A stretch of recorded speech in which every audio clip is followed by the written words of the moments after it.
Hi again, and welcome to the Adaptation vlog, where we discuss adaptations and the original material they're based on. I'm your host, Dorin, and in this episode, I'm going to be discussing terrible performances in rather good adaptations. This list was a little hard to compile, because there's just something about bad acting and bad performances that kind of go hand in hand with just bad adaptations. But every once in a while there's that gem where you're like, this is really good, except for that one person. Sometimes it's just they're having a bad day maybe, and other times it seems like, why did you cast them, really? First we have Russell Crowe as Javert in the newest edition of Les Mis. I mean, how could he not make this list, right? It seems that as far as Russell Crowe goes in this film, most people were kind of okay with his general acting. You know, I think straight was fine, but his singing was really subpar. It was just something that Conan O'Brien made a lot of fun of, and so did we. I mean, for such a subpar singing voice, you know, he did a lot of singing,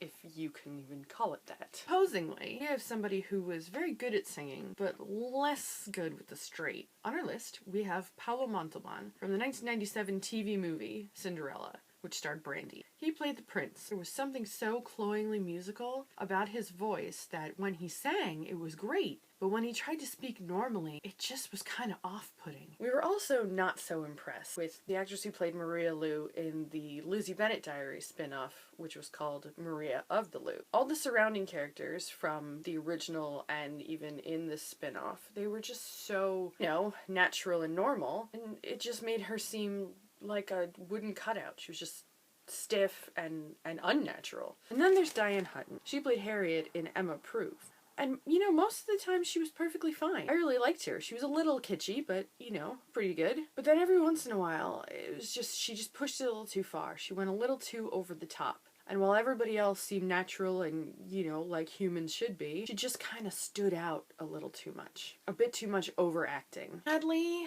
I'm really sad to say that Elle Fanning made our list for a role as Aurora in Maleficent. There's been a lot of argument on whether she was good or not. I didn't mind her so much, but can see how so many people just thought that she was just awkward and strange. Like, you know, there were times where her line delivery was weird and her accent was just off. It was kind of as if she was trying to play younger than she was and not really pulling it off. That might not totally be her fault that she ended up on the list. Because it's one of those things where they have a character who's supposed to be a certain age, but then they cast a little older, trying to make her play young. It happens a lot, and sometimes it works out.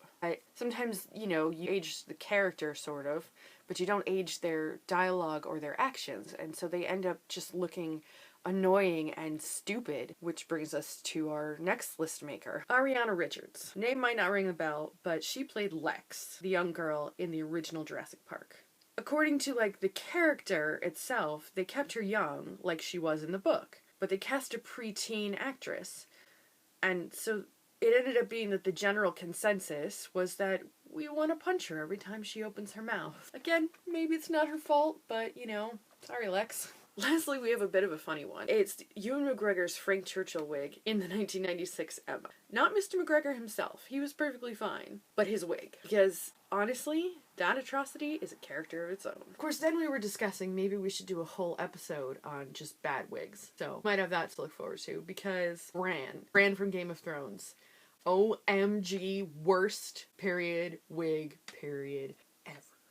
Well, I had fun. I hope you did. If you have anything to add to our discussion, whether you want to let us know that you agree, disagree, or anything like that, just let us know in the comments below. Or, you know, contact us on any of our many social media platforms. We love the feedback, and we love to hear from you. Don't forget to like and subscribe for more adaptation goodies coming up later. I'm your host, Dorin, and I'm going to leave you with these words of wisdom. Don't let one bad actor spoil the whole bunch.